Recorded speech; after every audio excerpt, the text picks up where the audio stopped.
We caught up with Great Lakes Legends Series race director Jen Hatch at the Sauble Speedway Civic Weekend Clash. The third-year series is a regular exhibitor in the Golf Race Fields Racing Zone at the Motorama Custom Car and Motorsports Expo.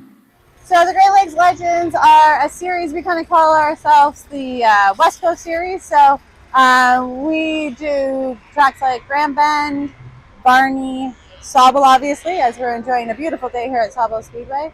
We do Flamborough, and we've even traveled down to do some dirt on Buxton Speedway. So we do 4 overlaps with the Ontario Legends Series, such as this weekend. We're doing a doubleheader here at Sauble Speedway with the Ontario Legends Series, and we had 36 cars last night.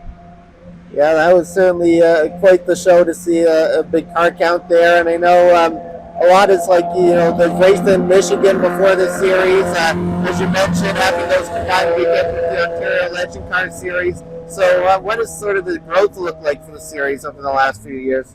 Well, so the growth, we did take a bit of a hit this year. We had one vital part of our organization in the first year, and he did own 5 cars. And so just with how everything was shaking down with life, he decided that he was not going to come back this year with his 5 cars. So that did hurt us a little bit. Having said that, we have a Chargers division, and so what we're trying to do is build the division by having some of the young guns come out, and they are actually doing their own race. So you've got some really super fast cars like Austin Arnell and Matt Boyce up front, and it would be very intimidating for these guys to be significantly slower, knowing that those guys are coming, and you don't ever get a chance to kind of run up, get your groove, get your feel, and have a good race where you just feel like you've actually been racing and not just staying out of the way. So we're doing that. It's been super successful. Thank you again so much to Sauble Speedway. You know that everybody comes to a Sauble event to win that surfboard, and they stepped up in a huge way, and they gave me a surfboard for the Chargers division feature tonight. Yeah, that's cool to have a Chargers division for some of those young names coming up. I know the legend cars too. They're often seen as sort of a stepping stone to NASCAR, for instance, and that the cars all come from one place. So, how important is this series for those young drivers? It's definitely a stepping stone. I've raced these myself for a few years, and I've raced pretty much everything there is except for an open wheel modified. And they are by far one of the funnest cars to drive. I highly recommend coming out. Both series are great. They have great support, they have great backing, and they have good car count.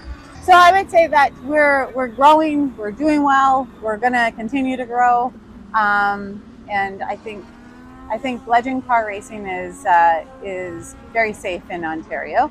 The INEX whole part of it is, it keeps them fairly equal. You have a couple different liquid cooled to air cooled motors. You got 1250s, 900s. That does make a difference, although each engine has a bit of pros and cons to each of them.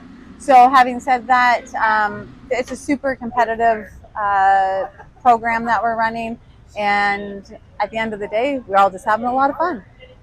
So for the cars, what should people know about the cars themselves? So these cars are about, I want to say about 1,300 pounds.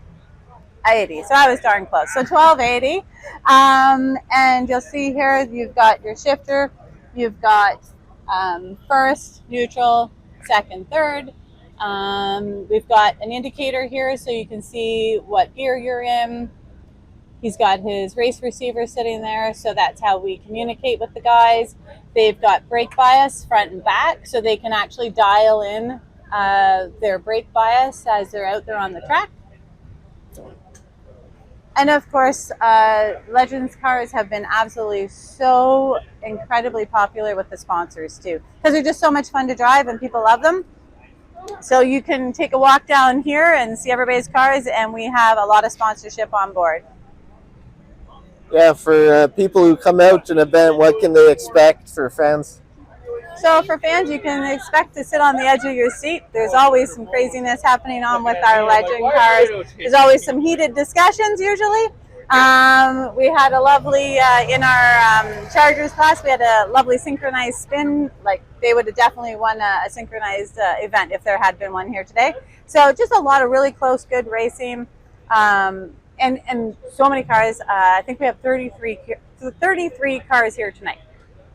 And is there anything else people should know, and where can they find more info about the Great Lakes Legends series? So head on over to Facebook at the Great Lakes Legends. We have our schedule there. You'll see some updates every Monday or Tuesday. You'll see an update from the weekend. Yeah, and come on out. So find a speedway near you. Come on out. Say you saw us here. You never know. We'll get you in a car. All right, Jen Hatch, race director of the Great Lakes Legends. Thank you for speaking with me. Thanks so much for taking the time to talk to us. The Motorama Custom Car and Motorsports Expo takes place March 13th to 15th, 2026 at the International Center in Toronto.